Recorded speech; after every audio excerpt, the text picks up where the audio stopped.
मैं अपनी पत्नी के साथ हनीमून में जा रहा था। अभी हमारी शादी को 7 दिन ही हुए थे।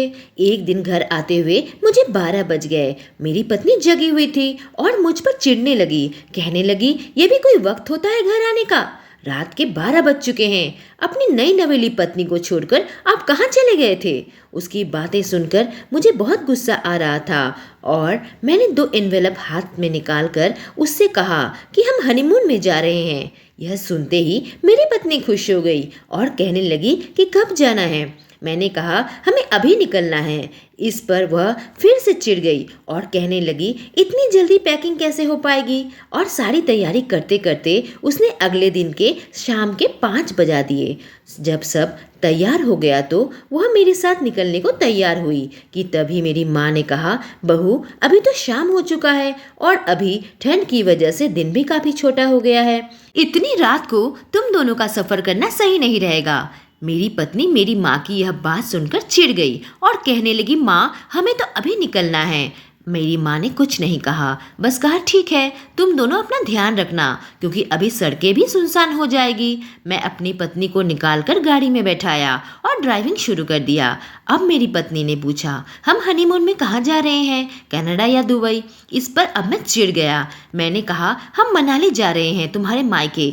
इस बात को सुनकर उसके चेहरे में जरा भी खुशी नजर नहीं आई। शायद यही सोच रही होगी कि मनाली तो उसका घुमा हुआ है क्योंकि उसका मायका है, पर कनाडा और दुबई कैसे सोच सकती है जबकि शादी में उसके पापा ने 10 लाख रुपए दहेज दिए थे, साथ में यह गाड़ी भी दी थी और ढेर सारे जेवरात। मैं तो बहुत ही गरीब घर का लड़का हूँ और मेरे बचपन बहुत ही गरीब घर में बीता है। मेरा नाम रमेश है और अभी मैं 25 साल का हूँ। जब मैं कॉलेज में पढ़ता था तो एक लड़की से बहुत प्यार करता था। मेरी गरीबी के कारण उसने मेरा दिल तोड़ दिया था और दूसरे लड़के के साथ रिश्ता बना लिया था।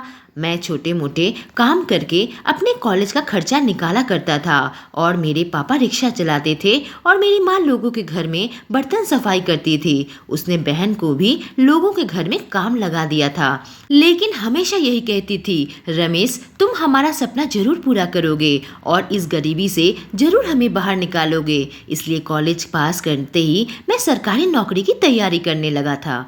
आज मैं कलेक्टर की ऑफिस में काम करता हूँ, जिस वजह से मेरी माँ ने मेरी शादी एक अच्छे घर की लड़की से करवा दी। मेरे दहेज के पैसे से मेरी बहन की शादी हो पाए, इस वजह से उन्होंने 10 लाख रुपए दहेज भी लिए थे और जेवरात और घर का सामान भी। लेकिन मेरी पत्नी तो बहुत चालू निकली। उसने सारे पैसे अपने नाम पर करवा लिए थे। जेवरात भी अपने खुद के बैंक के लॉकर में रखती है। शादी के बाद से ही मेरी माँ ने वह पैसे और जेवरात मांग लिए थे ताकि मेरी बहन की शादी करवा सके, पर उसने देने से साफ मना कर दिया था। उल्टा ससुराल में बहुत रुआब से रहती थी। जब से मेरी शादी हुई है तब से वह सर ऊंचा करके रहती है और मुझे दबा कर रखती है। यह कहती है कि बिन दहेज तो आपने शादी नहीं की है। अब बात बात में ताने देती रहती है। सारे पैसे खुद रख लिए और अब हनीमून में दुबई जाना चाहती है। मेरी माँ को लगा था बहू आएगी तो घर का सारा काम करेगी, पर इसने तो घर का कोई भी काम करने से मना कर दिया। कहा, मैं बड़े घर की लड़की हूँ, यह सारा काम घर में मैंने कभी नहीं किया। मेरी माँ मुंह सुखाकर अक्सर शिकायत करती थी, पर मैं उसको कुछ बोलता तो और चिढ़ जाती थी। आखिर मजबूरी में मैंने एक नौकरानी लगा दी और बाकी का काम मेरी माँ और बहन ही करती थी। और अब मैं इसके साथ मनाली इसीलिए जा रहा हूँ कि इसे छोड़कर आ जाऊँगा क्योंकि सारे पैसे तो यही रख ली है। फिर क्यों झेलूं इसे? मेरे दिल में जो भी तमन्ना है शायद मेरी पत्नी को मालूम नहीं होगा। मैं इसे तलाक देने की सोची है, लेकिन तभी मुझे ऐसा लगने लगा कि हमारी गाड़ी का कोई पीछा कर रहा हो। वह एक बड़ी कार थी। मेरी पत्नी जो कि चुप से मेरे पास बैठी हुई थी, मैं उसे यह बात बताकर परेशान नहीं करना चाहता था, लेकिन पिछले 20 मिनट से कभी वह गाड़ी हमारे आगे आती तो कभी पीछे आती। ऐसा लग रहा था कि वह हमें ही फॉलो कर रही है और अब मुझे घबराहट होने लगी क्योंकि ठंड की वजह से रास्ता बिल्कुल सुनसान था। जब मैं गाड़ी की स्पीड थोड़ी बढ़ा देता तो वे भी गाड़ी की स्पीड बढ़ा देते थे, लेकिन तभी कुछ ऐसा हुआ जिससे मेरा दिल दहल उठा। अचानक वह गाड़ी वाला तेजी से आकर मेरे सामने ब्रेक लगा दिया और रास्ता रोक दिया। मुझे भी जल्दी से ब्रेक लगाना पड़ा। बिल्कुल काली सी बड़ी गाड़ी थी। मेरी पत्नी तो बिल्कुल ही शॉक्ड हो गई थी। उसने कहा, यह क्या हो रहा है? कौन है यह लोग? मैंने सोचा कहीं पुलिस तो नहीं है, पर तभी उस गाड़ी का दरवाजा खुला और उस गाड़ी से 6 बिना वर्दी के लोग उतरे। वह लोग एकदम पास आ गए थे। कोई भयानक शैतान लग रहे थे। मुझे लगा कोई डाकू या लुटेरे होंगे जो हमें लूटने आए होंगे। मैं डरकर कार को लॉक कर दिया, पर वह लोग गाड़ी की खिड़की को पीटने लगे और हमें दरवाज़ा खोलने को कह रहे थे। मेरी पत्नी बिल्कुल डर सहम कर बैठी हुई थी और मेरे समझ में नहीं आ रहा था कि आखिर यह लोग है कौन और एक सरकारी अफसर की गाड़ी रोकने की ऐसी हिम्मत कैसे कर दी? लूटने के लिए उन्हें और कोई गाड़ी नहीं मिला था क्या? मैंने उनसे कहा, तुमने मुझे पहचाना नहीं शायद। मैं अलीगढ़ के कलेक्टर ऑफिस में काम करता हूँ। खैरियत चाहते हो तो यहाँ से चले जाओ। पर गुंडों की आंखों में डर तो कहीं भी नजर नहीं आ रहा था। उन्होंने बंदूक निकाल ली थी और कहा, गाड़ी से बाहर निकलो वरना गोली चला देंगे। अब डर के मारे मेरी जान निकलने लगी थी। मजबूरी में जब मैं दरवाजा खोला तो मेरा कॉलर पकड़कर एक बंदे ने मुझे बाहर निकाल दिया। उसकी आंखों से मुझे वह वैश्य जानवर लग रहा था। मैंने अपनी पत्नी से कह दिया, तुम गाड़ी के अंदर ही रहो। उन लोगों ने हमारा मोबाइल, पर्स, गाड़ी के कागजात सब कुछ ले लिया। यहाँ तक कि हमारा बैग जिसमें छोटे मोटे कपड़े थे वह भी रख लिया। मेरी पत्नी ने अपने जेवरात वगैरह भी खोलकर दे दिया था, लेकिन उसने कहा, तुम्हारा असली धन तो तुम्हारी पत्नी है। उसने अपने एक आदमी को इशारा किया और मेरी पत्नी को कार से खींचकर बाहर निकाल दिया। मैंने कहा, देखो तुम्हें मेरे साथ जो करना है करो, उसे छोड़ दो। वह मेरी पत्नी है, मेरे घर की इज्जत है। मेरी पत्नी की तो डर के मारे बहुत खराब हालत थी और वह कांपने लगी थी। उसने कहा, हम तो तेरी पत्नी को ही लूटेंगे। इतना बड़ा अफसर है तो अपनी पत्नी की इज्जत बचा ले।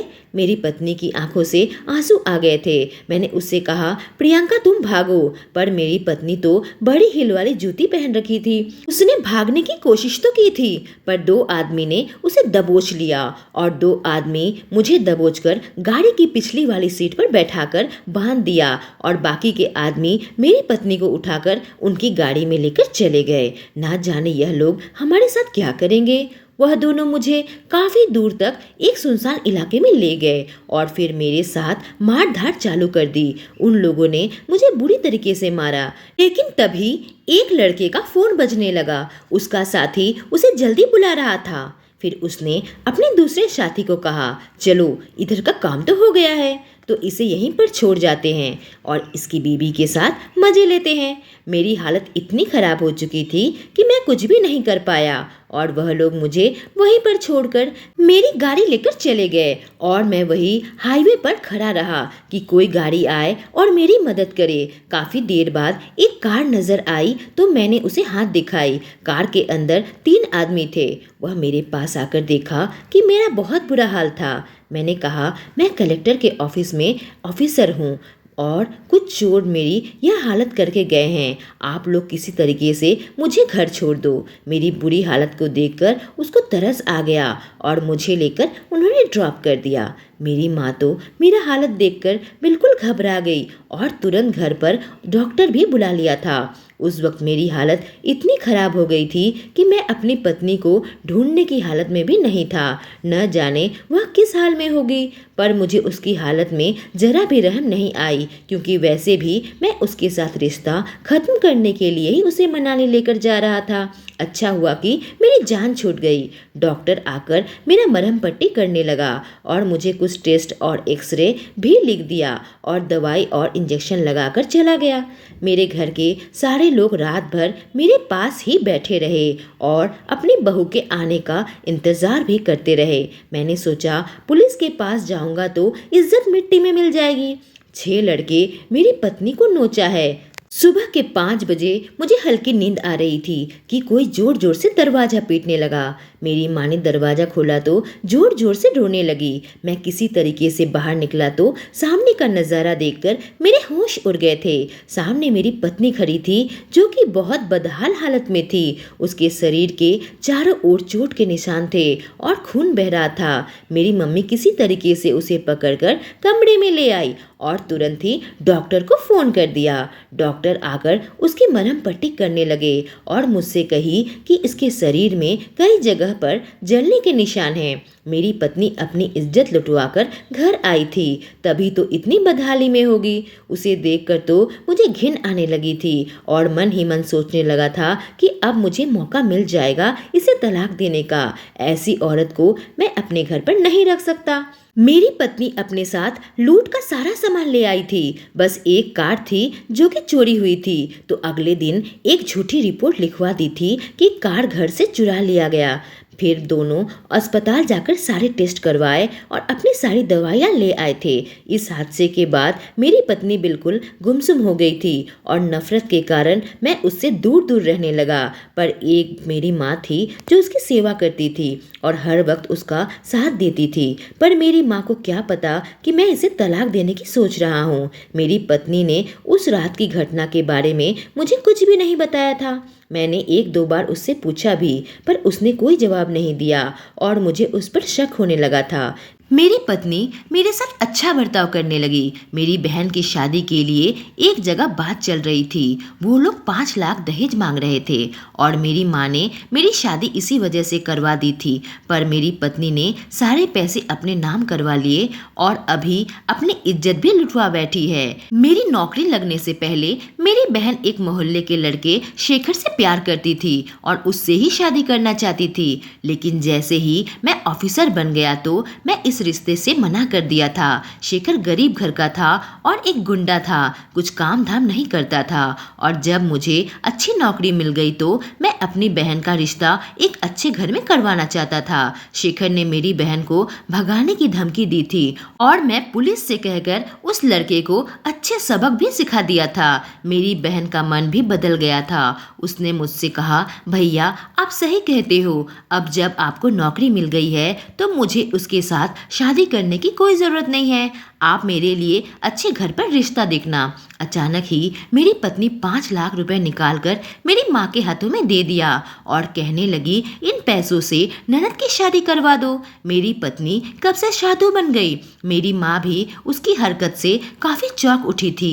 जो औरत उसकी बेटी की शादी में कुछ भी नहीं देना चाहती थी, अचानक से 5 लाख रुपए कैसे दे दी। वह अपने कुछ जेवरात भी निकाल लाई थी और वह भी मेरी माँ को दे दिया था। मेरी माँ ने उसे प्यार से गले लगा लिया था और उनकी आंखों में आंसू आ गए थे।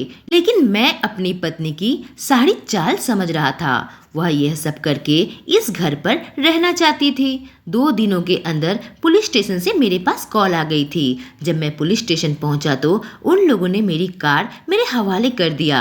पर पुलिस ने उसके बाद जो कुछ भी कहा उसे सुनकर तो मेरे पैरों तले से ज़मीन निकल गई। उन्होंने कहा कि आपकी कार से 1 किलोमीटर दूरी पर उन्हें एक बड़ी काली कार मिली जो कि पूरी तरह जली हुई हालत में थी और उसके अंदर के 6 आदमी की मौत रहस्यमय तरीके से हो गई है। मैं अपनी कार लेकर वहां से निकल आया था। मुझे समझ नहीं आ रहा था कि आखिर वह 6 लोग कैसे मर गए। मैंने पहले ही पुलिस से झूठ बोल रखा है, कहीं मेरी पत्नी ने ही तो उन 6 लोगों का। पर वह लोग तो दरिंदे लग रहे थे और मेरी पत्नी तो एक मासूम सी लड़की है। फिर आखिर वह 6 लोगों को इस तरीके से कैसे मार सकती है। यह बात सुनकर तो मेरा दिल दहल उठा था और मैंने पता लगा लिया था कि इन लड़कों का किस अस्पताल में पोस्टमार्टम होने जा रहा है। जब मैं उस अस्पताल में पहुंचा तो पता चला कि पोस्टमार्टम करने वाला डॉक्टर उन लड़कों की हालत देखकर बेहोश हो गया है और अब तक उनको होश नहीं आ पाया है। आखिर क्या राज है। मेरी पत्नी ने आखिर उन लोगों के साथ क्या किया होगा। नर्स ने कहा था कि लाश इतने बुरे हालत में है कि पहचाना नहीं जा रहा। डीएनए टेस्ट करवाने भेजा गया है, फिर उसे पुलिस रिकॉर्ड से मैच किया जाएगा। वह गाड़ी भी चोरी की थी, जिस वजह से उन लोगों का पहचान नहीं लग पाया है। मेरी हालत बहुत खराब हो रही थी और मैं अपनी कार को अच्छे से धुलवा दिया था। उन लड़कों ने मेरी पत्नी की इज्जत को खराब किया होगा, यही सोचकर मैं इस केस को दबाया था। लेकिन कुछ ही दिन के अंदर मैं काम से घर वापस आ रहा था कि मोहल्ले में लोग इकट्ठा होकर रो रहे थे। पता चला कि शेखर मर गया है। तरह तरह की बातें फैल रही थी। लोगों का कहना था कि वह 6 लोग जो गाड़ी में जल गए थे उनमें से ही एक शेखर था। अब मैं समझ चुका था कि उसने जानबूझकर ही यह सब कुछ किया होगा, क्योंकि मैंने उसके साथ अपनी बहन का रिश्ता नहीं होने दिया था और पुलिस कंप्लेंट भी की थी। और गुस्से से उसने मुझ पर हमला किया होगा और मेरी पत्नी के साथ बदसलूकी की होगी। फिर हो सकता है मेरी पत्नी ने उन लोगों को जला दिया हो। अब मैं बहुत गुस्से में था और अपनी पत्नी के पास गया। मैंने उससे कहा कि अगर तुम सच नहीं बताओगी तो मैं तुम्हें तलाक देकर मायके भेज दूंगा। वो रोने लगी। कहा वह जानवर मुझे अपने साथ गाड़ी में ले जा रहे थे और एक सुनसान जगह में अपने दोनों साथियों का इंतजार करने लगे। और जब उसके साथी वहां पर पहुंचे तो एक ही गाड़ी में बैठकर 1 किलोमीटर आगे निकल गए। लेकिन तभी उस गाड़ी का एक्सीडेंट हो गया, क्योंकि वह लोग शराब पीकर गाड़ी चला रहे थे। एक्सीडेंट होते ही गाड़ी के पेट्रोल की टंकी फट गई और ब्लास्ट हो गया और मैं गाड़ी से बाहर गिर पड़ी थी, जिससे मुझे चोट भी आई थी और जलने के निशान भी लगे थे। पर भगवान ने शायद मेरी आबरू बचा ली थी। मुझे नहीं पता था कि मेरी पत्नी की कही कहानी सच है या नहीं, पर जो कुछ भी हुआ था उसमें उस बेचारी का कोई कसूर नहीं था, इसलिए मैंने उसे माफ़ कर दिया था।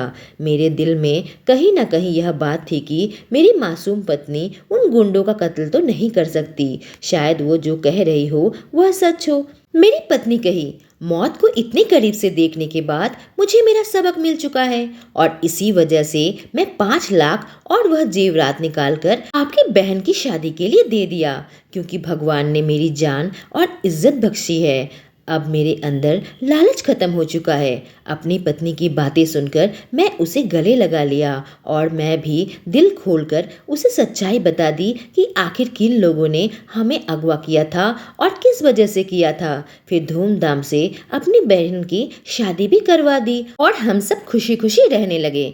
दोस्तों, अगर आपको यह कहानी पसंद आई हो तो हमारे चैनल को सब्सक्राइब करें और बेल आइकन को प्रेस करें। Thank you.